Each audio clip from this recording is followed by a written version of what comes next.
દક્ષિણમાં તો આફત આવી જ ઉત્તરમાં પણ આફત આવી છે। ગુજરાતમાં ચોમાસાએ નહીં પણ જાણે આફતે એન્ટ્રી મારી છે। દક્ષિણ ગુજરાતમાં દેહ દનાદન, ઉત્તર ગુજરાતમાં અનરાધાર અને સૌરાષ્ટ્રમાં સાંબેલાધાર વરસાદે હાહાકાર મચાવ્યો છે। વરસાદે જનજીવનને અસ્તવ્યસ્ત કરી નાખ્યું છે। ત્યારે જો ઉત્તરમાં અનરાધાર અને સૌરાષ્ટ્રમાં સાંબેલાધાર વરસાદમાં શું થયું છે આવું જોઈએ, જાણીએ, સમજીએ।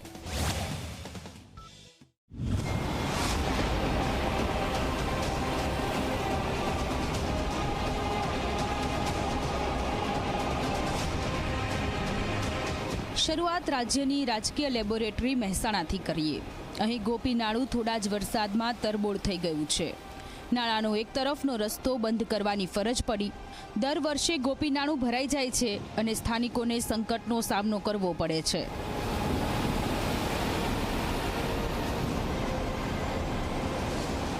મહેસાણામાં છેલ્લા અંદાજિત 2 કલાકથી ધોધમાર વરસાદ વરસ્યો હતો। વરસાદ વરસતાની સાથે જ મહેસાણાની જે છે તે નીચાણવાળા વિસ્તારોમાં પાણી ભરાયા છે। હાલ આપણે ગોપીનાળા વિસ્તારમાં છીએ।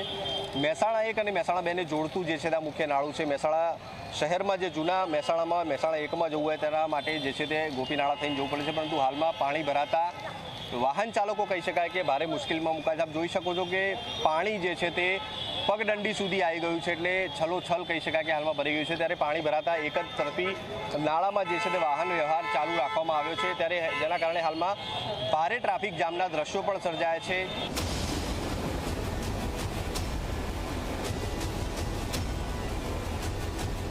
તો મહેસાણાનો મોઢેરા માર્ગ પણ પાણીના રેલામાં ડૂબી ગયો છે।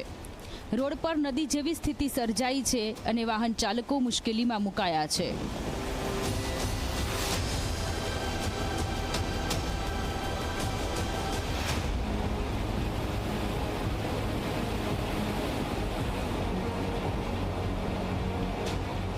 આગળ વધીએ પાટણ તરફ, જ્યાં વરસાદે આફતનું સ્વરૂપ ધારણ કર્યું છે। આનંદ સરોવર વિસ્તારમાં રસ્તાઓ નદીમાં ફેરવાઈ ગયા। કમર સુધી પાણીએ ઘરો, દુકાનો અને સોસાયટીઓને ઘેરી લીધી છે।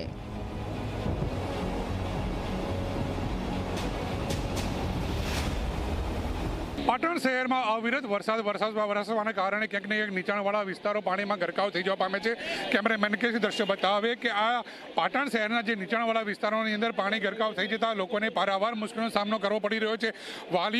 વાલીઓને શાળાએ પોતાના બાળકોને લેવાની ફરજ પડી રહી છે, તો ક્યાંક વધુ પાણી હોવાના કારણે વાલીઓને પોતાના વિદ્યાર્થીઓને ખભા પર બેસાડીને પસાર થઈ જવું પડી છે। ખાસ કરીને કેવો પાણી ભરાયા છે, કેવી સ્થિતિ છે? વધારે પાણી ભરાયા છે, ફૂલ પાણી છે બધું।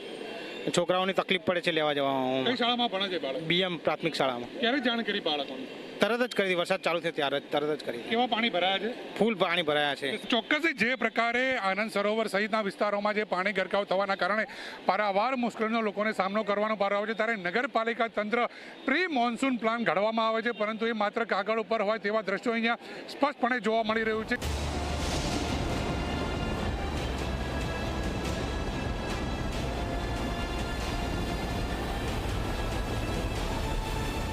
આ દ્રશ્યો પણ પાટણના જ છે। લીલીવાડી અને રામનગરમાં પાણીનો પ્રકોપ એટલો બધો કે વાહનો અડધા ડૂબી ગયા। વાલીઓ બાળકોને ખભે બેસાડીને શાળાએથી ઘરે લઈ જતા નજરે પડ્યા, જ્યારે ફસાયેલા વાહન ચાલકો ધક્કા મારીને પોતાના વાહનોને બચાવવાની જુગતમાં જોડાયેલા જોવા મળ્યા।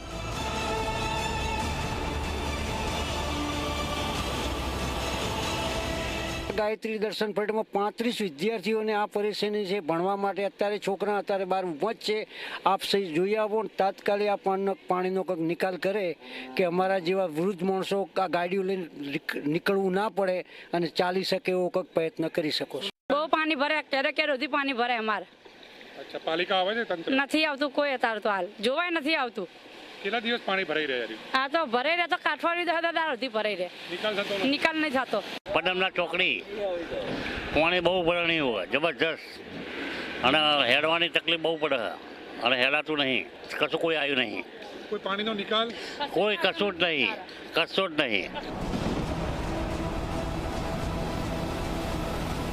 હવે પહોંચીએ સૌરાષ્ટ્રના જૂનાગઢ।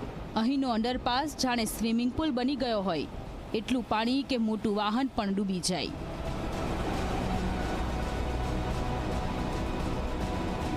કેશોદમાં સાંબેલાધાર વરસાદે શહેરની વચ્ચે નદીનો પ્રવાહ લાવી દીધો.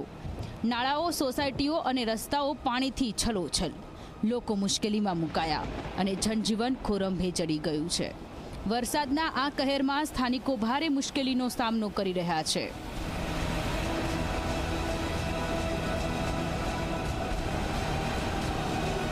આ જે અંડરબ્રિજની તકલીફો છે ને એ અમારે માનો કે કૃષ્ણનગરમાંથી ચાલુ થાય, ત્યાંથી જે પાણી ચાલુ થતું હતું, હવે એ પાછળની સાઈડ બધી બંધ થઈ ગઈ. આખું કૃષ્ણનગરમાં પાણી અમારા ઘરમાં પાણી ગરી ગયા છે. હવે એના વિશે કોઈ કામગીરી કરવામાં આવી છે? કોઈ નહીં, કાંઈ નહીં. વરસાદ બંધ થાય એની રીતે ઉતરે તો ઠીક છે, બાકી કાંઈ નહીં. 4 વર્ષ તો કામ હાલે છે, હજી કઈ પૂરું થયું નથી. ધીરે ગતિએ બધું હાલે કે હમણાં પૂરું અવાર થઈ જાય હજી તો કઈ આમાં પૂરું થયું છે નહીં. કેવો વરસાદ હતો ને કઈ જગ્યાએ પાણી? વરસાદ તો ખાલી 2 કલાક જ આવ્યો હતો, પણ આ અત્યારે આ બ્રિજ આખવાના કારણે જ પાણી બધે ભરાણું.